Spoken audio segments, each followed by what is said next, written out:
Okay.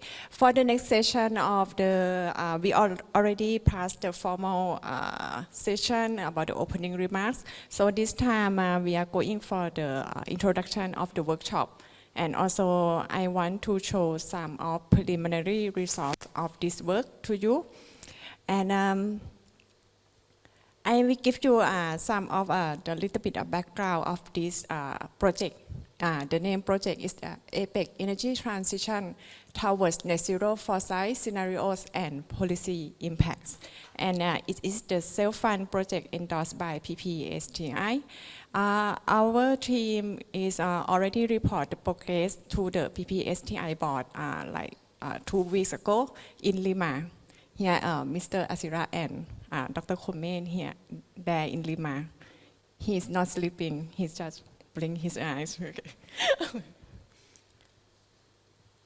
The overview of the project framework, we have 4 steps of working in this project. Step 1 is to identify the energy transition issues that we already reviewed the data and also the policy of the hydrogen policy in 21 economies in APEC and address the adoption barriers in APEC economies. Step 2 is to develop the scenario logics that we define into 3 scenarios: business as usual, net zero policy, and also the hydrogen economy policy. Step 3, we do the impact assessment in 2 ways. One way is we use forecast modeling, and another way is we combine with the Foresight workshop. That's why we have the event today for the Foresight workshop, to measure the unmeasurable, some indicator from the impact assessment. And the last step is to use the Foresight canvas to summarize and present the result of the scenario impact assessment and to develop the idea of the future to reach that the future that we want to meet in 2050 using hydrogen energy policy.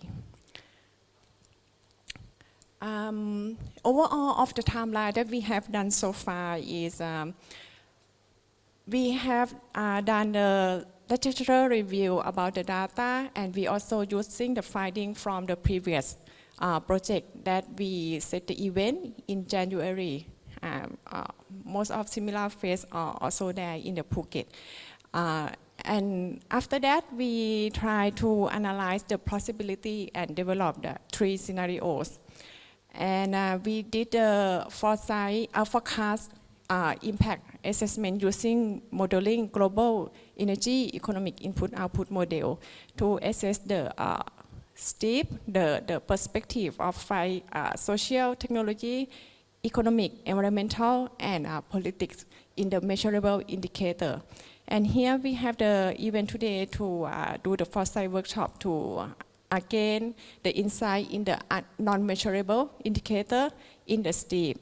And then we will use Foresight Canvas to summarize and do the policy recommendation. So the overall of the objective of this workshop is capacity building in the Foresight methodology, and we want to promote the STI collaboration and address energy transition barriers. Also, not only in the content of the hydrogen economy, we want to network with leading experts in this field. That's why this event is by invitation only, and we want to do the network to make it beyond the content of this work. And expected outcome is to create the STI collaborative APEC for the net zero emission.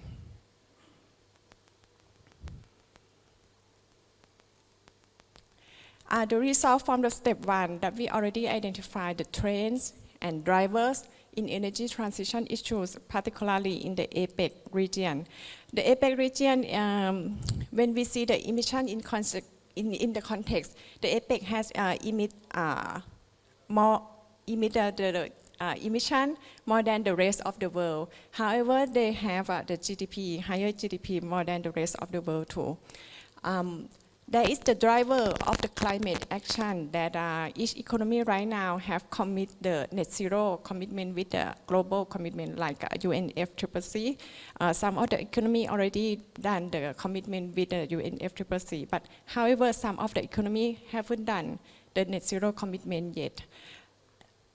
The energy security is one of the drivers that each economy have to be concerned because of the trend of the fossil fuel dependency that have to be declined from time to time. And also the global energy situation that is not in an unstable current situation. So they have to looking forward for the new energy to be more dependent in the economy.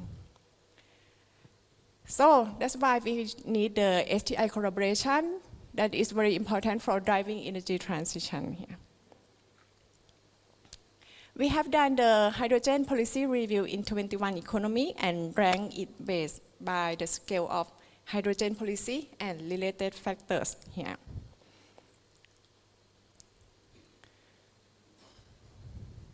And also we use the finding from the previous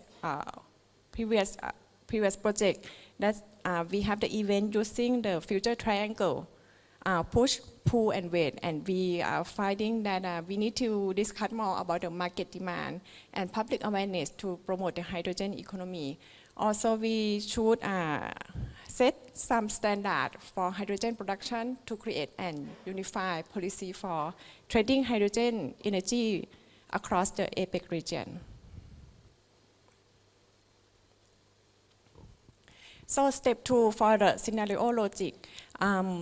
We have set 3 scenarios, business as usual and net zero policy. These 2 scenarios are based on the APEC, Asia Pacific Energy Research Center that have done the energy demand supply outlook report.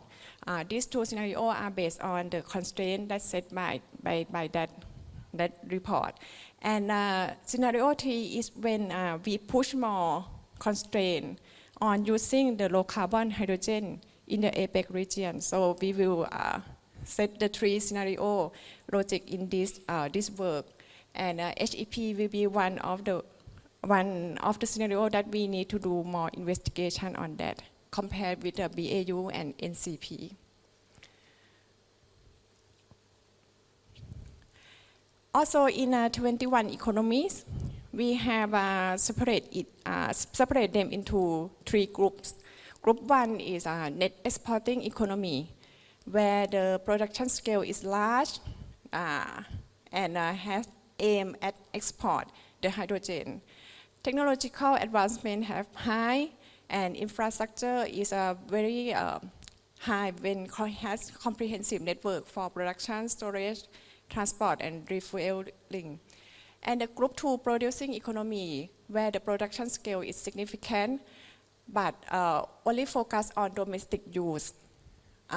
Policy focus also only in the domestic use promotion, integration with renewables.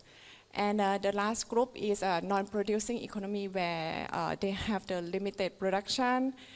They have the strategic roadmap only for niche application, and just in the beginning phase of focusing on feasibility and pilot projects only. This is the forecasting model. You'll be using global energy economic input-output model to assess the impact from 3 scenarios in the measurable indicators.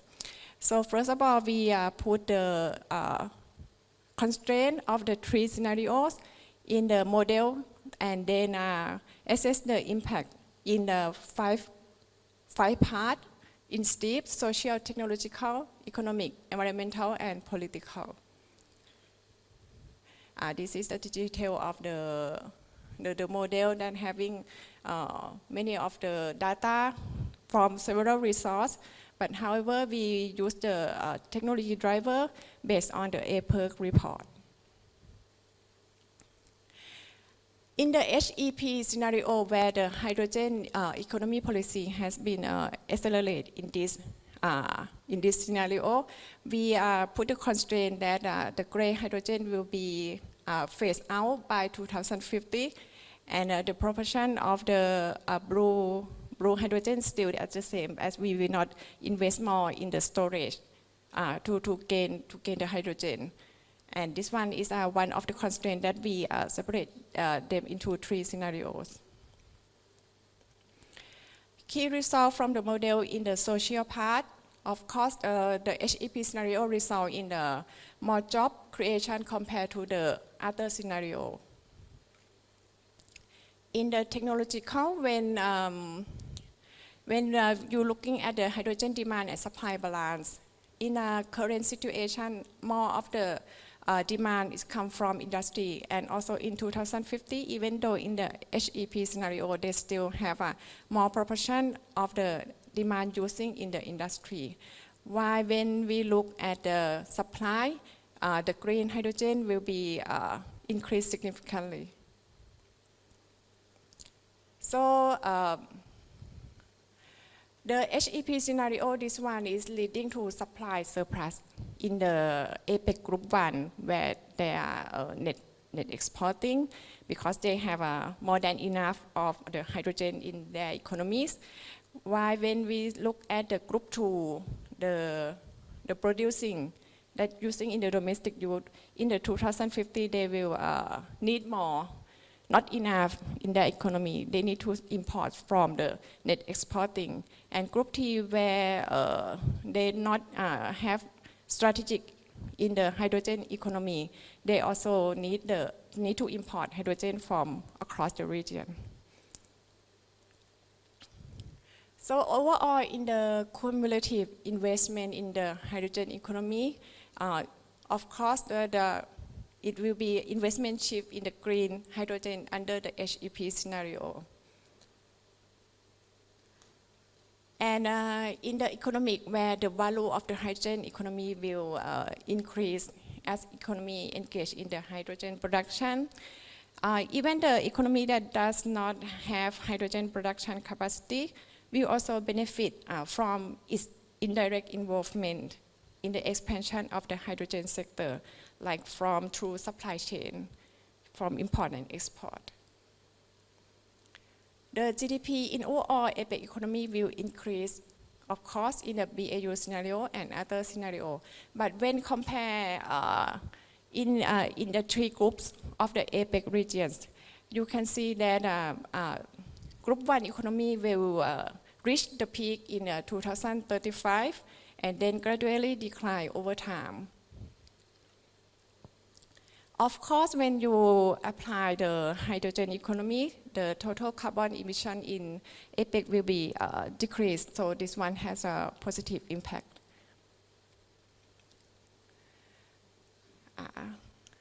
Okay, but when look at across the APEC groups that we already separate into 3 groups, the emission in Group 3, where they not has much interest in the hydrogen economy, the emission will still be higher than the current levels.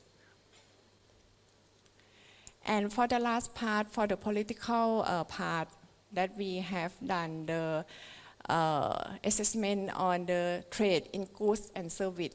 One of the potential negative impact when you use the hydrogen economy is the slowdown in total trade. The total trade is combined by export and import of all goods and service. It's not just only the hydrogen part, but also all of the goods and service that have the signal of the decline, while still improving in net export compared to BAU. So the political part having both positive and negative impact here. So in the overall of the impact assessment here, I'm putting the arrow like green and red one to identify that when we run the forecasting model, in the overall picture of the measurable indicator, we can see that overall if we apply the hydrogen economy, we have of course having positive impact, but only in the political part where trade in goods and service having the sign of the decline. And other non-measurable is just here is just only the example that we want to gain insight from you, that you maybe having more non-measurable impact of the hydrogen economy accelerated in the APEC economies. So the STEEP session today, we will separate into, I think now it's two groups with the same objective together. That when you have to illustrate that when you apply the hydrogen economy policy in APEC, it's the transition towards a low carbon hydrogen economy. We want to have a comment from you that involve the unmeasurable indicator, something not tangible to touch, like social acceptance, economic stability, something that not in the numerical number. And after STEEP, we will go on into the Foresight canvas.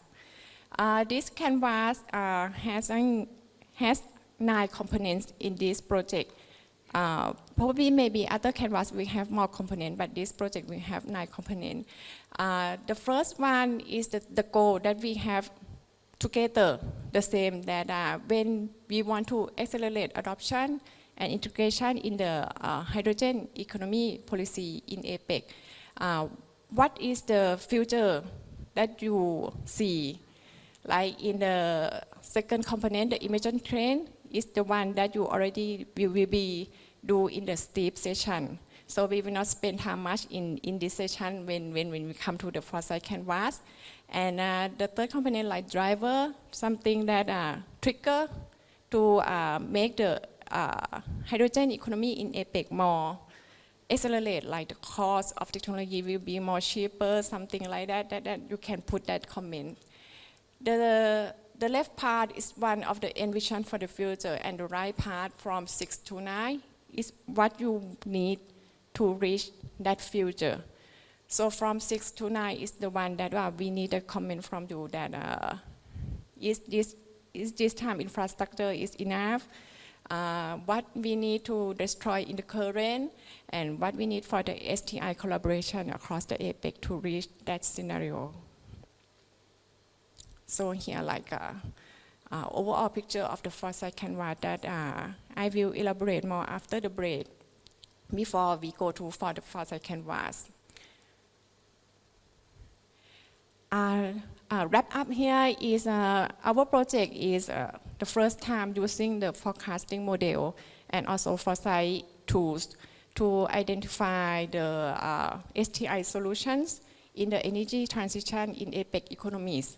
So what I want to put more here is when you have evidence based on the forecasting model, you feel confident to do the Foresight because it is already based on some dependable evidence based, in some number that you feeling that you will have effective way to do the strategic planning. And for last, here is the APEC CTF staff with a Thai name and nickname here. Dr. Srichattra will come about noon, and you already met Dr. Komet who's opening, Dr. Srichattra over there, and I am Kratik, and that project over facilitate you to get the comment about the STEEP session and also in the Foresight canvas session. So yes, I think that's all for my introduction to the workshop. And I want you to move into 2 tables. If you still have room, yes, 2 tables, and separate into 2 groups. And I will be in the middle with Dr. Komet, and I want you to start the session first, and let's see if you have any question, you can raise your hand after that.